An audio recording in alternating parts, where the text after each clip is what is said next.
বেশি কথা না বাড়িয়ে সরাসরি গল্পে চলে যাচ্ছি।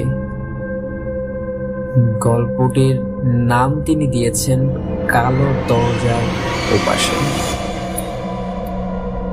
বলছেন নূর জালাল নবী।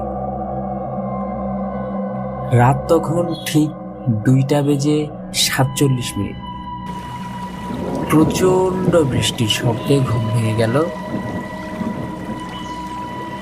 মোবাইলের স্ক্রিনে সময়টা দেখে অবাক হলাম, কারণ প্রতি রাতেই ঠিক একই সময় ঘুম ভেঙে যাচ্ছে। নতুন বাড়িটা ভাড়া নেয়ার পর থেকেই একই সমস্যা হচ্ছে। প্রথমে আমার বাড়িটার একটু বর্ণনা দিয়ে নিতে চাই। আমার বাসাটা গ্রামের একেবারে শেষ মাথায়। বাড়ির চারপাশে বিশাল বাঁশঝাড় আর পুরনো আম গাছ দিয়েই ভর্তি।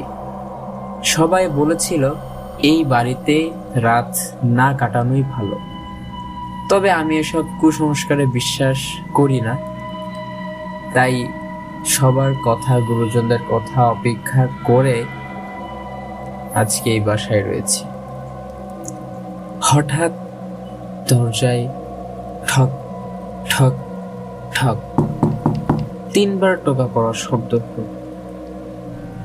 দরজা খুলতে যাব কি যাব না তাই ভাবছিলাম। হঠাৎ ভাবলাম যে বেশি দেরি না করে আজ যাই, দেখি কি আছে কপালে। দরজাটা খুলে সব থেকে বেশি অবাক হলাম একটা জিনিস দেখে। কেউ কোথাও নেই, কিন্তু দরজার সামনে ভেজা মাটিতে ছোট ছোট খালি পায়ের ছাপ।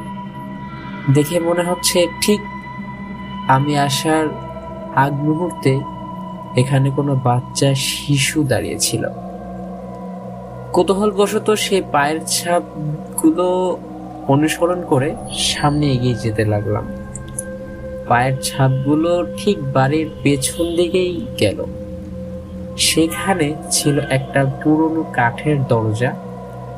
অদ্ভুত ব্যাপার হলেও এই দরজাটা আমি আগে কখনো খেয়াল করিনি। দরজার গায়ে কালো রঙে লেখা ছিল খুলবে না। আমি ভাবলাম হয়তো কেউ মজা করছে আমার সাথে, তাই কৌতূহলবশত দরজাটা খুলেই ফেললাম। খুলেই ভেতরে দেখলাম প্রচন্ড ঘুটঘুটে অন্ধকার, আর সামনে পেছনে কিছু দেখা যাচ্ছে না। তাই হাতড়াতে একটি সিঁড়ি খুঁজে পেয়ে নিচের দিকে হাঁটতে লাগলাম। ধীরে ধীরে নিচে নামতে নামতে হঠাৎ দম বিকট এক শব্দে গেটটা বন্ধ হয়ে গেল। একটু ভয় লাগতে শুরু হলো, যে কেমন জানি লাগছে। তাই আর নিচে না নেমে উপরেই উঠে আসতে লাগলাম। কিন্তু এই কি, যতই আমি উপরে উঠছি ততই যেন পিছিয়ে যাচ্ছি। 1 পা উঠলে 2 পা পিছিয়ে যাচ্ছি। সিঁড়ি যেন শেষই হতে চায় না। ঠিক তখনই অন্ধকারের মধ্য থেকে একটা শিশুর কণ্ঠস্বর ভেসে এলো। তুমি কে? তুমি দরজা খুলেছ কেন? আমি কাঁপা কাঁপা গলায় উত্তর দিলাম, তুমি কে?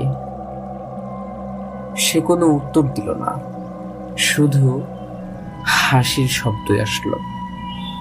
ধীরে ধীরে আমার ফোনের ফ্ল্যাশ লাইটটা নিভে যেতে শুরু করলো এবং ফোন কাজ করা সম্পূর্ণ বন্ধ করে দিল। চারদিকে শুধুই নিস্তব্ধতা। হঠাৎ আমার কাঁধে যেন কেউ হাত রাখলো। আমি আমার ঘাড়ে গরম নিঃশ্বাস অনুভব করতে পারছিলাম।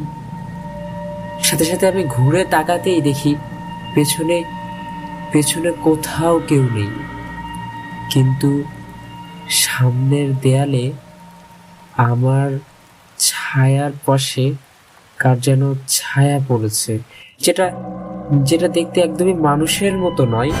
মাথাটা একটু লম্বা, একটু বাঁকা, আর চোখ দুটো একদম রক্তের মতো লাল। আমি দৌড়াতে শুরু করলাম, কিন্তু যতই দৌড়াই ততই একই জায়গায় ফিরে আসি বারবার। হঠাৎ হঠাৎ আমার সামনে আসলো একটা কোথা থেকে বিশাল বড় একটা আয়না। আয়নাটার দিকে তাকিয়ে আমার আমার বুকের স্পন্দন যেন বন্ধ হয়ে যাচ্ছিল। কারণ আমি আয়নায় একা না।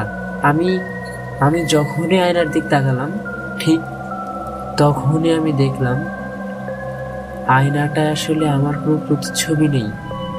আমার আর আয়নার ওপারে আরো একজন দাঁড়িয়ে আছে, সাদা কাপড় পরা একটা ছোট্ট মেয়ে, যার কোনো মুখ নেই। মুখের জায়গায় কালো অন্ধকার। মেয়েটা মেয়েটা ধীরে ধীরে হাত তুলে আয়নার ওপাশ থেকে কাচের টোকা দিল। ঠক ঠক ঠক। ঠিক সেই সময় একই শব্দ, যে যে শব্দ আমি প্রতি রাতে শুনতে শুনতে আমার ঘুম ভেঙে যেত, হঠাৎ হঠাৎ আয়নাটা ভেঙে চুরমার হয়ে গেল। বিকট এক শব্দ আসলো এবং চারিদিকে চারিদিকে কাঁচ ছড়িয়ে পড়তে লাগলো। তারপর তারপর আর কিচ্ছু মনে নেই। পরদিন সকালে বেলা গ্রামের কয়েকজন মানুষ আমার বাড়ির পাশ দিয়ে যাওয়ার সময় আমাকে অচেতন অবস্থায় খুঁজে পেল। কিন্তু সব থেকে আশ্চর্যের বিষয়, বাড়ির পেছনে কোনো দরজাই নেই, শুধু একটা পুরনো দেয়ালে আর নখ দিয়ে আঁচড় কেটে লেখা রয়েছে, পরের দিন রাত 2:47 আবার দেখা হবে। ভয়ে আমি সেদিনই বাড়ি ছেড়ে চলে যাই। কিন্তু কয়েক মাস পর নতুন শহরে নতুন বাসায় ওঠার প্রথম দিন রাতেই, ঠিক রাত 2:47 আবারও সেই পুরনো ঠক ঠক ঠক, 3বার দরজায় কড়া নাড়ার শব্দ। এই বলে গল্পটি তিনি শেষ করেছেন কিনা বলবো না, তিনি লিখেছেন গল্পটি যদি ভালো লাগে এবং আপনি যদি প্রচার করেন তাহলে গল্পটার আরো কিছু পার্ট আমি পাঠাতে পারি। তবে অবশ্যই তাকে আমার জানাতে হবে ইমেল করে, এবং তার গল্পটি অবশ্যই সিলেক্টেড হতে হবে। তো আপনাকে আমি অসংখ্য ধন্যবাদ জানাই আমাদের কাছে এত সুন্দর একটা গল্প পাঠানোর জন্য। এবং হ্যাঁ, আপনাদের গল্পটা সিলেক্টেড হয়েছে এবং অসংখ্য মানুষ আশা করি গল্পটা শুনছে এবং সবারই অনেক অনেক বেশি পছন্দ হয়েছে। ধন্যবাদ আপনাদেরকে, এবং ধন্যবাদ আমার সমস্ত অডিয়েন্স যারা এতক্ষণ ধরে গল্পটা শুনলেন। সবাইকে অনেক অনেক বেশি ধন্যবাদ।